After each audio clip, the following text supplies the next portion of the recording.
السلام علیکم ورحمۃ اللہ وبرکاتہ۔ لرن ہالی قرآن میں خوش آمدید۔ امید ہے لرن ہالی قرآن کے دوست خیریت سے ہوں گے۔ اللہ سے بھی دعا ہے کہ اللہ کرونا وائرس کا خاتمہ فرما، متاثرین کو مکمل صحت والی زندگی عطا فرما، آمین۔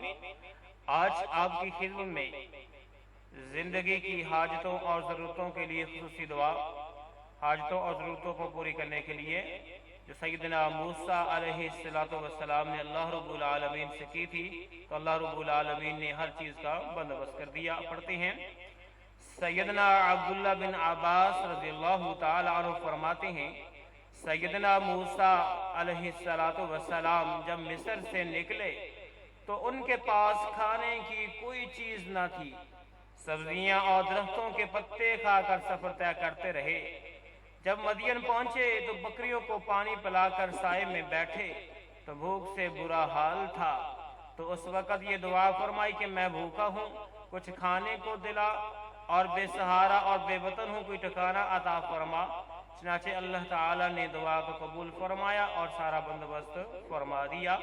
تو سیدنا موسیٰ علیہ السلام نے ان کلمات کے ساتھ اللہ رب العالمین سے مانگا جب آپ کے پاس کھانے پینے کے لیے کچھ نہیں تھا، کوئی وطن نہیں تھا، کوئی آسرا نہیں تھا، کوئی ٹھکانہ نہیں تھا۔ اور اس دعا کو پڑھتے ہیں، اعوذ باللہ من الشیطان الرجیم، بسم اللہ الرحمن الرحیم، ربی انی بما انزلت الی من خیر فقیر۔ پھر سنیے، ربی انی بما انزلت الی من خیر فقیر۔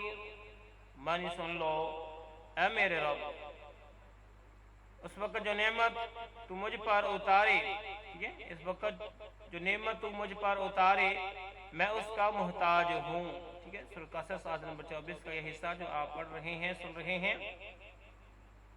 اللہ رب العالمین سے دعا ہے کہ اللہ تعالی ہم میں سے جو متاثرین ہیں ان کی مدد فرمائے۔ آج کے لیے اتنا ہی، اللہ حافظ۔